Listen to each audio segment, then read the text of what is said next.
I know, but that's the character I was thinking of at the time. I didn't have the money to tell you the truth. I'm not sure.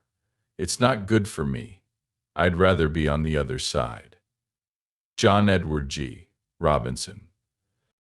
Just hearing the name makes me think of the best years of Hollywood, tough guy parts and charisma that seems out of this world.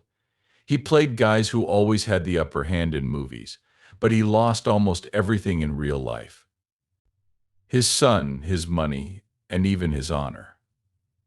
People still talk about his story, though. A strange part of his life that makes people wonder what really happened. Let's talk about that. His birthday is December 12th, 1893, and he was born in Bucharest, Romania. When he was young, things were exciting and hard for Jewish families in the city. The family of Emmanuel lived in a simple house in Bucharest's Jewish area, where they were surrounded by the customs and culture of Eastern European Jews. Maurice Goldenberg, his father, was a builder, and Sarah Goldenberg, his mother, took care of the house. This was not an easy time for the Goldenbergs in Romania. Laws were very strict for Jewish families, making it hard for them to work and go to school. There was more and more anti-Semitism, and attacks on Jews were frequent. Even with all of these problems, Emmanuel had a sharp mind and loved the arts. He liked acting in small shows at his synagogue, which is where his acting skills and love of the stage really came out. By the late 1890s, things were getting harder for Jews in Romania, which made the family want to move to America for a better life. The family left Romania in 1903 and took a long trip to the United States. Emmanuel was only 10 years old at the time. They came through Ellis Island, like many people from Eastern Europe did at the time, and lived in the Lower East Side of New York City. It wasn't easy to live in this busy area. It was hard for the Goldenbergs to deal with poverty and learn a new language. They also had to get used to American society. Even though he spoke Yiddish, Romanian, and German at home, Emmanuel worked hard to learn English. The Lower East Side was lively and had a lot of different cultures. It had a big impact on how Emmanuel saw people in the world. His family wanted him to become a rabbi or a doctor. But as Emmanuel got to know his new home, his love for acting grew. Emmanuel's life changed when he got a scholarship to the American Academy of Dramatic Arts in 1913. He was able to focus on his dream of becoming an actress. It wasn't going to be easy. Many times he was turned down, and at first he had to settle for small parts. He kept going, though, and in 1915 he finally made his Broadway beau. From then on, for 15 years, he only did theater. He played many parts and slowly became known as a serious and skilled actor. The Kibitzer was a play he co-wrote and led in 1929. This project showed how good he is as both an actress and a writer. It also showed how dedicated he is to theater. Having to deal with these problems early on helped him create his own style and set him up for future success in movies. Emmanuel chose to change his name to Edward G. Robinson as his business grew.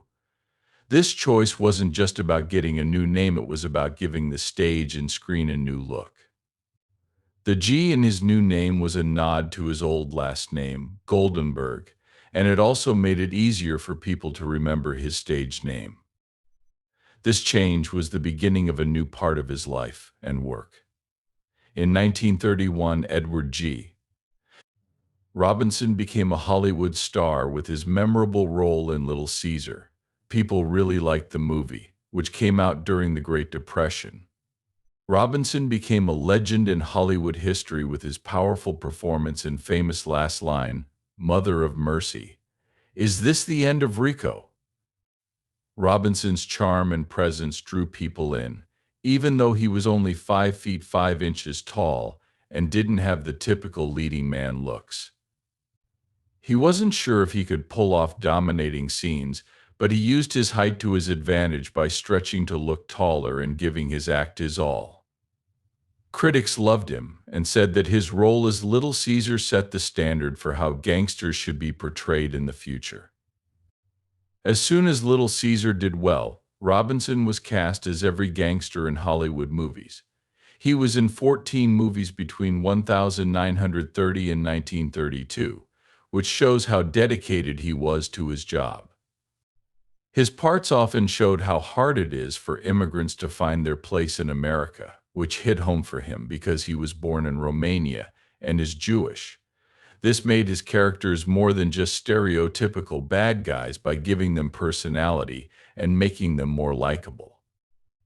Warner Brothers liked him so much that they gave him a long-term deal and put him in Smart Money, 1931, with James Cagney.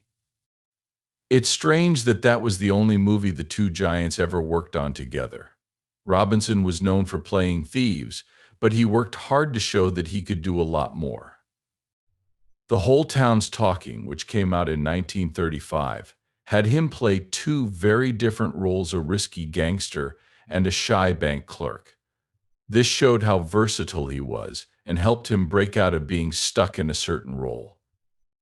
Later, in 1944's Double Indemnity, he had a supporting role as an insurance detective named Barton Keyes that became one of the best parts of his career.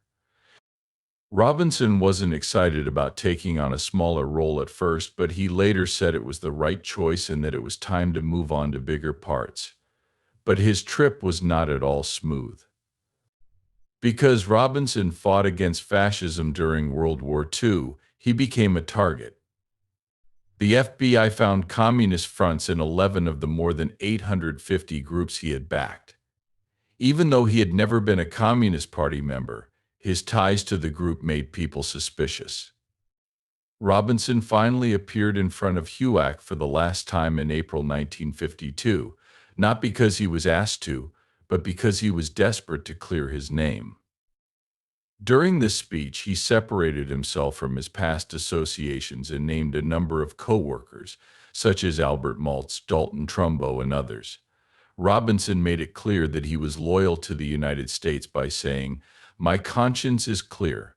I know that my love for this country is unbreakable." When HUAC called Robinson naive, it was one of the worst times. Committee Chair Francis E. Walter called him a choice sucker, which made him feel very bad about himself. John Stevens Wood, a different member, went even further and said Robinson was the dumbest person in the country. Robinson had worked hard for America during both World Wars, and these comments hurt him. He spoke 6 languages very well and had even voiced propaganda for the Allies, which got him honors from the American Legion. HUAC thought Robinson had blindly backed groups without knowing they might have ties to communism, which is why the sucker label stuck. Even though he begged very strongly, "Either break my neck or set me free," I will still say, "I believe in America even if you break my neck." HUAC never cleared his name completely. Robinson wrote a piece for the American Legion magazine in October 1952 called "How the Reds Made a Sucker Out of Me." He wrote this to try to explain how communists had lied to him. He talked about how they claimed to be good Americans who fought for things like peace and workers' rights, but their real goal was to rule and oppress the whole world. Robinson made it clear at the end of his piece, "I am not a communist. I've never been. I'll never be. I'm an American." He tried to fix his career and image by telling the truth in public, but it cost him in both personal and professional ways. Even though HUAC cleared Robinson, the damage to his career could not be fixed. He was one of the most respected stars in Hollywood before the hearings. He was known for his parts in movies like Little Caesar and Key Largo. After that, his career went downhill very quickly. He was given fewer and fewer small parts, and the business never fully welcomed him back. The hearings gave him a bad name that stuck with him. showing that even being found not guilty wasn't enough to get rid of suspicions during the blacklist era. By 1956, Robinson's career had taken a big turn when he was cast as Dathan in the Ten Commandments. This part came at a very important time for him. Robinson was put on a gray list during the McCarthy era, which made it hard for him to get good jobs. He had to work on movies with smaller budgets like Vice Squad and Black Tuesday. But Cecil B. DeMille saw how good he could be and took a big risk by putting him in this biblical tale. The movie was DeMille's biggest and most popular project. It took $13 million to make. Robinson got a lot of praise for his role as the sneaky boss who cheats Moses. His work in the movie was so good that the Maryland State Council of the American Jewish Congress gave him an award. After many years, the movie was picked to be kept in the National Film Registry because it was an important cultural, historical, or artistic work.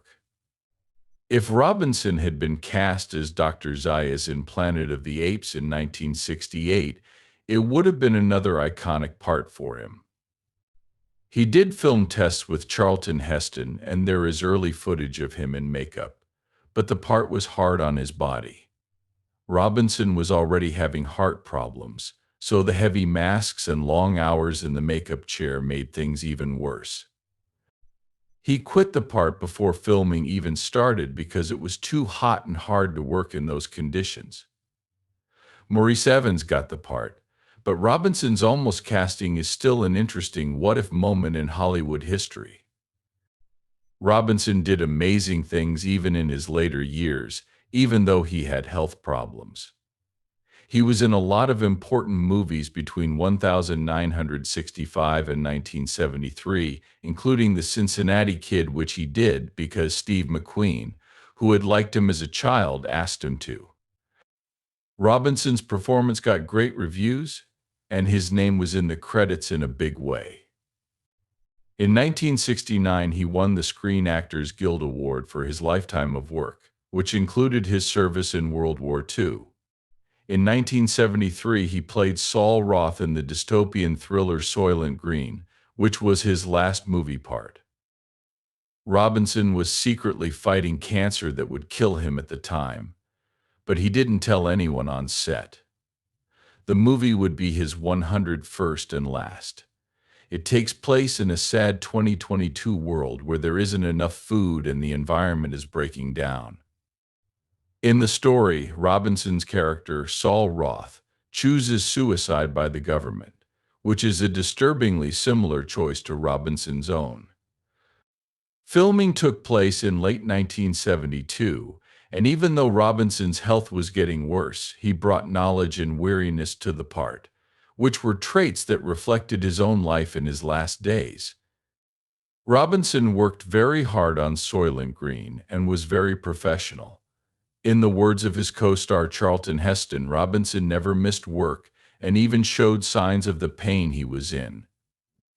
In his diary, Heston wrote that Robinson always showed up on time, worked hard, and handled the scenes that were hard on her physically and emotionally with grace. The intense scenes and long hours under bright studio lights would have been hard for any actress, let alone one who was dying. Robinson stayed committed, though, just like he had for the whole 50 years of his work. Robinson's death scene in Soylent Green, which was shot in a place called the Thanatorium where people choose to end their lives, is one of the most memorable parts of the movie. Seeing Saul Roth is lying quietly on a gurney while classical music plays in the background. Screens show pictures of Earth's lost beauty. Sad to say. This scene showed Robinson's real life. He was aware that it would be his last show. It was planned to be his last scene, which added to the emotional impact of the event. Saul's 8-minute goodbye to life on screen is a metaphor for Robinson's own goodbye to movies and the world. Charlton Heston later said that this was one of the most moving times he had ever been on set. At the time, Heston didn't know Robinson was dying. He was very touched while the scene was being filmed. The tears he shed on camera were real. After the fact, he learned that Robinson had gone into this show knowing it would be his last. Robinson found out very near the end of his life that he would be getting a special Academy Award. After more than 50 years in the movie business and 101 movies, he finally got this award. The award recognized his huge services to movies and called him a Renaissance man for his skills, love of the arts, and service to others. Robinson had never been considered for an Oscar, even though he had given famous performances in movies like Little Caesar, Double Indemnity, and Key Largo. It was a bittersweet honor for a career that made him one of the biggest stars in American movies. The American Film Institute put him 24th. Robinson's wife, Jane Robinson, received the honorary Oscar for him at the Academy Awards on March 27, 1973. The award was given by Charlton Heston, who had been in Robinson's last movie and had also given him a Screen Actors Guild Award before. It was a very emotional moment that showed how amazing Robinson's life and work have been. The death of Edward G.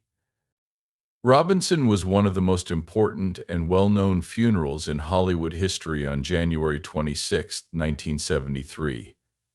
At Temple Israel in Los Angeles, 1,500 people were in mourning inside the synagogue, and another 500 stood outside in silence to show their support. Robinson had just finished shooting his last scene in Soylent Green 84 days before, and he had just found out that he would be getting an honorary Academy Award. He died too soon, though, before he could accept it. His co-star in Soylent Green, Charlton Heston, gave a moving speech about Robinson's effect on film and on the people who knew him. The nearly mile-long funeral procession, which was led by cops, showed how much Robinson meant to Hollywood and his fans. When Robinson died, some of the biggest names from the golden age of Hollywood carried his body. Some of them were Alan Simpson, Frank Sinatra, Sam Jaffe, Hal B. Wallace, Mervyn LeRoy, George Burns, and the late Frank Sinatra. Each of these men had a different relationship with Robinson. Some were studio directors who helped him get jobs, while others were actors and friends who looked up to him. Robinson's work for civil rights moved Frank Sinatra so much that he asked to be included. Robinson and George Burns had worked together in theater together in the early days. Burns later said that moving Robinson's body was one of the hardest things he had ever done. Robinson's body was brought to New York the day after the service in Los Angeles. He was buried in his family's mausoleum at Bethel Cemetery in Queens. Edward G. Robinson had a big impact on movies in many ways, not just through his famous parts as tough guys. He was in more than 100 movies and 30 Broadway plays over the course of 50 years. In 1931, his part in Little Caesar set the bar for gangster movies and changed the genre for good. Robinson was more than just an actor, though. He was a leader in Hollywood and fought for players' rights and helped set up the Screen Players Guild.